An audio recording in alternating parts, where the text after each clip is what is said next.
যাতে ন্যায় পায় সেইকাৰণে সেইকাৰণে প্ৰতিদিনে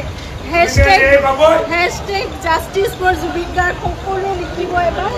আৰু সকলোৱে ন্যায় প্ৰাৰ্থনা কৰিব সদায় যি হৈছিল আমি জানিব লাগে সেইটোৰ কথা আজিলৈকে জনা নাই কি হ'ল 22টা দিন পাৰ হ'ল আজিলৈকে আমি নাজানো কি ঘটনা ঘটি গ'ল কিন্তু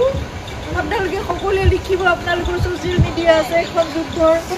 আমাৰ সকলোৰে এখন হাতত প্লেটফৰ্ম আছে সকলোৱে প্ৰাৰ্থনা কৰাৰ লগতে আপোনালোকে জাষ্টিছ বিচাৰিব লাগিব ন্যায় সেইকাৰণে আমি খুব ধৈৰ্যৰে আমি অপেক্ষা কৰি আছোঁ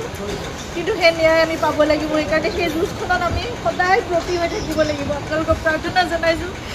হেশটেগ জাষ্টিছ ফৰ জুবিন গাৰ্গ সদায় লিখিব আপোনালোকে সদায় লিখিব সদায় দাবী কৰিব সদায় অনুৰোধ কৰিব সদায় প্ৰাৰ্থনা কৰিব কিন্তু আমি কোনো মানে অশান্তি বিচৰা নাই শান্তিপূৰ্ণভাৱে যাতে ন্যায় ব্যৱস্থা আমাক সেইখিনি ন্যায় দিয়ে সেয়াই প্ৰাৰ্থনা কৰিছোঁ